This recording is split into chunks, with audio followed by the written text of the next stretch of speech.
Halo bosku, jumpa lagi dengan channel Masno22.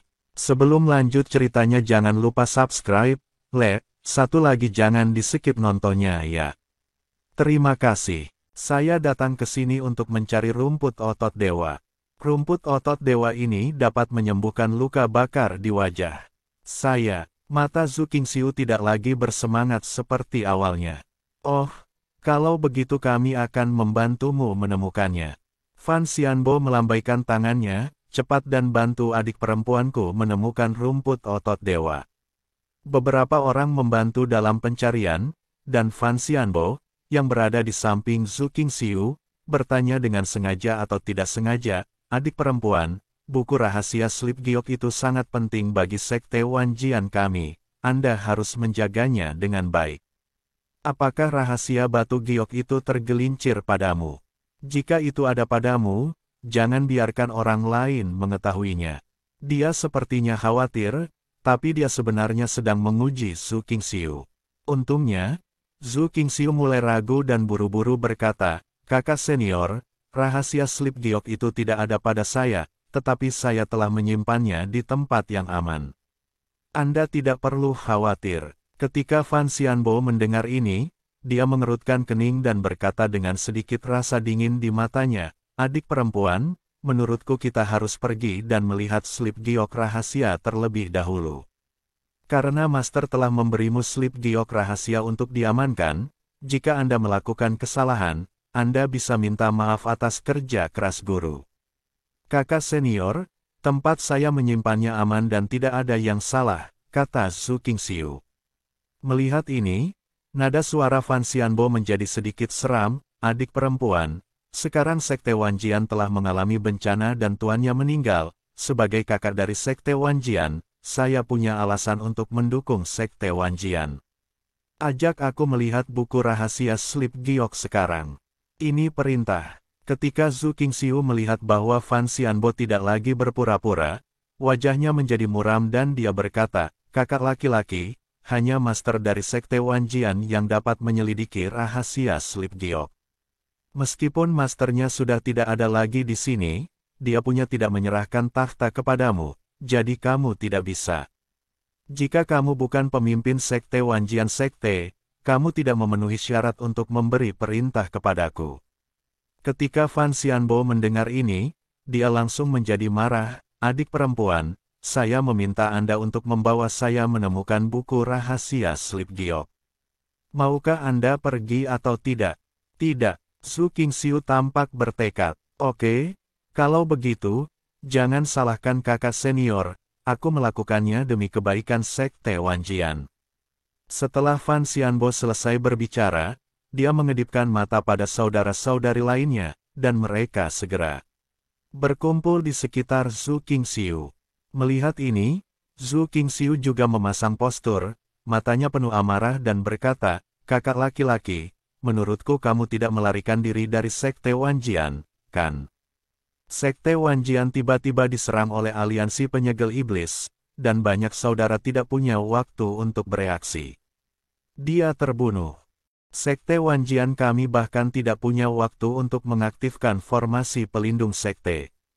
Ketika tuanku mengantarku untuk melarikan diri, dia berkata bahwa mungkin ada pengkhianat di sekte tersebut. Menurutku pengkhianat ini adalah kamu. Kamu kentut, menurutku kamu adalah pengkhianat yang mencuri buku rahasia slip giok sekte tersebut. Tangkap dia untukku." Fan Xianbo melambaikan tangannya, dan beberapa rekan magang langsung bergegas maju. Zhu Qingxiu langsung mengikuti beberapa rekan magang untuk bertarung bersama. Dan Fan Xianbo sedang menonton dari samping, menunggu kesempatan untuk bergerak. Tiba-tiba, ekspresi Fan Xianbo menjadi dingin, dan kemudian ketika Zhu Qingxiu tidak memperhatikan, dia langsung meraih ke belakang Zhu Qingxiu dan menamparkan telapak tangannya tepat di punggung Zhu Qingxiu. "Adik perempuan, kenapa kamu melakukan ini?" Fan Xianbo tersenyum dingin. Telapak tangan Fan Xianbo mengandung kekuatan penyegelan. Selama dia menyentuh tubuh Zhu Qingxiu, kekuatan spiritual Zhu Qingxiu akan tersegel, dan tidak ada cara untuk menolaknya. Saat itu, Dia bisa mengendalikan Zhu Qingxiu untuk mendapatkan kembali buku rahasia Jade Sleep. Dengan buku rahasia Jade Sleep, dia bisa menjadi pemimpin sekte Wanjian. Tapi saat Fan Xianbo hendak memukul punggung Zhu Qingxiu, seberkas cahaya tiba-tiba datang dan langsung menembus kehampaan. Suara mendesing, cahaya dingin jatuh, energi pedang menyebar secara horizontal, dan seluruh kehampaan diaduk. Fan Xianbo terkejut dan dengan cepat menghentikan tangannya dan mundur. Beberapa orang lainnya juga terpaksa mundur karena cahaya pedang dan lolos dari serangan itu. Chen Ping memegang pedang pembunuh naga dan mendarat di samping Zhu Qingxiu.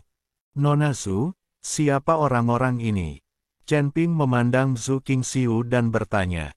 "Ini semua adalah orang-orang dari sekte Wanjian, dan mereka semua adalah kakak laki-lakiku," kata Zhu Qing kultivasi. "Saudaraku, bukankah kamu mengatakan bahwa sekte Wanjian dihancurkan?" Chen Ping sedikit terkejut. Mengapa saudara-saudara masih bertengkar? Biasanya, setelah sekte Wanjian mengalami bencana seperti itu, saudara-saudara yang tersisa harus lebih bersatu. Saya juga berpikir bahwa sekte Wanjian kami telah dihancurkan, tetapi kami baru saja bertemu mereka. Pria parubaya itu adalah kakak laki-laki kami Fan Xianbo.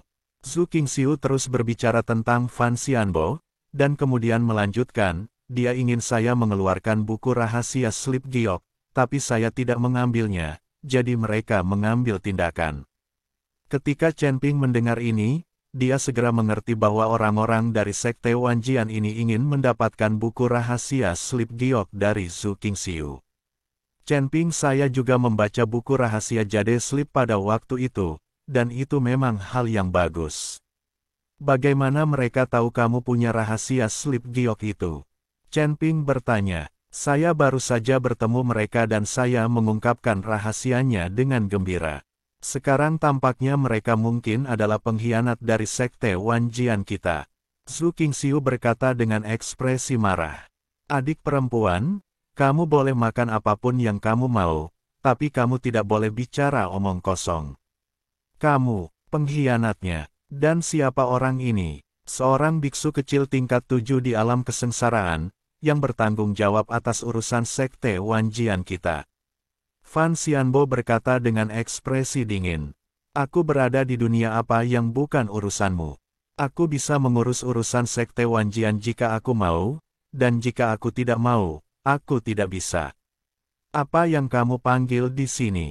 Kamu terlihat seperti pengkhianat. Jika namamu adalah Fan Xian, kamu masih terlihat benar, tetapi jika namamu adalah Fan Xianbo, maka kamu memiliki nama pengkhianat. Jika namamu adalah Fan Xian, kamu masih terlihat benar, tetapi jika namamu adalah Fan Xianbo, maka kamu memiliki nama pengkhianat." Chen Ping diam memarahi Fan Xianbo.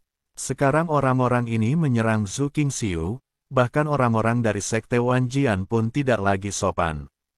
Fan Xianbo juga tercengang oleh kutukan itu. Dia tidak menyangka bahwa biksu tingkat 7 di alam kesengsaraan akan berani menghinanya seperti ini. "Nak, apakah kamu gila? Kamu, biksu tingkat 7 di alam kesengsaraan, berani memarahiku seperti ini? Anda tahu, saya adalah seorang biksu Mahayana, dan kita tidak berada pada level yang sama." Fan Xianbo memandang wanita itu dengan senyuman di wajahnya. "Kakak senior, ini hanyalah seorang kultivator biasa yang ingin menjilat adik perempuan kita."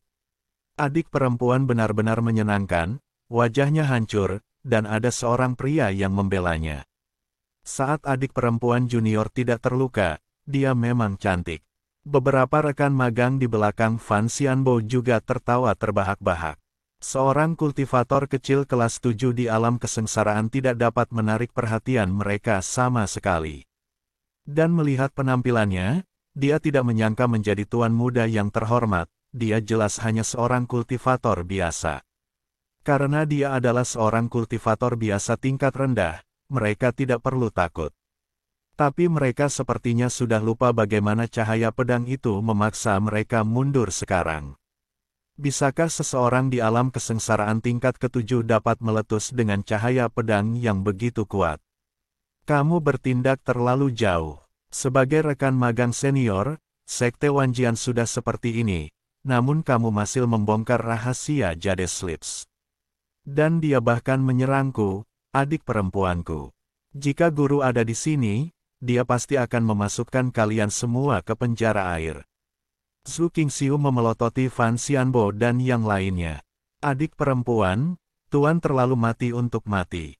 Saya melihatnya mati dengan mata kepala sendiri. Bahkan jiwanya menghilang begitu saja. Tidak mungkin dia hidup kembali. Kamu harus patuh dan memberiku buku rahasia Slip Giok agar aku bisa menghidupkan kembali Sekte Wanjian. Aku juga bisa menjadikanmu sesepuh di Sekte Wanjian. Fan Xianbo berkata kepada Zhu Qingxiu sambil mencibir. Aku tidak bisa memberikannya padamu. Zhu Qingxiu tampak bertekad. Adik perempuan, kamu harus berpikir matang-matang. Orang ini seharusnya menjadi laki-lakimu kan? Kamu cacat, tapi tetap bersedia membela kamu, yang membuktikan bahwa kalian berdua sudah tidur bersama sejak lama, dia. Jika kamu tidak ingin laki-lakimu mati, patuhlah dan aku bisa membiarkanmu tidur bersama dan terbang bersama. Fan Xianbo mengancam Zhu Qingxiu dengan nyawanya sendiri.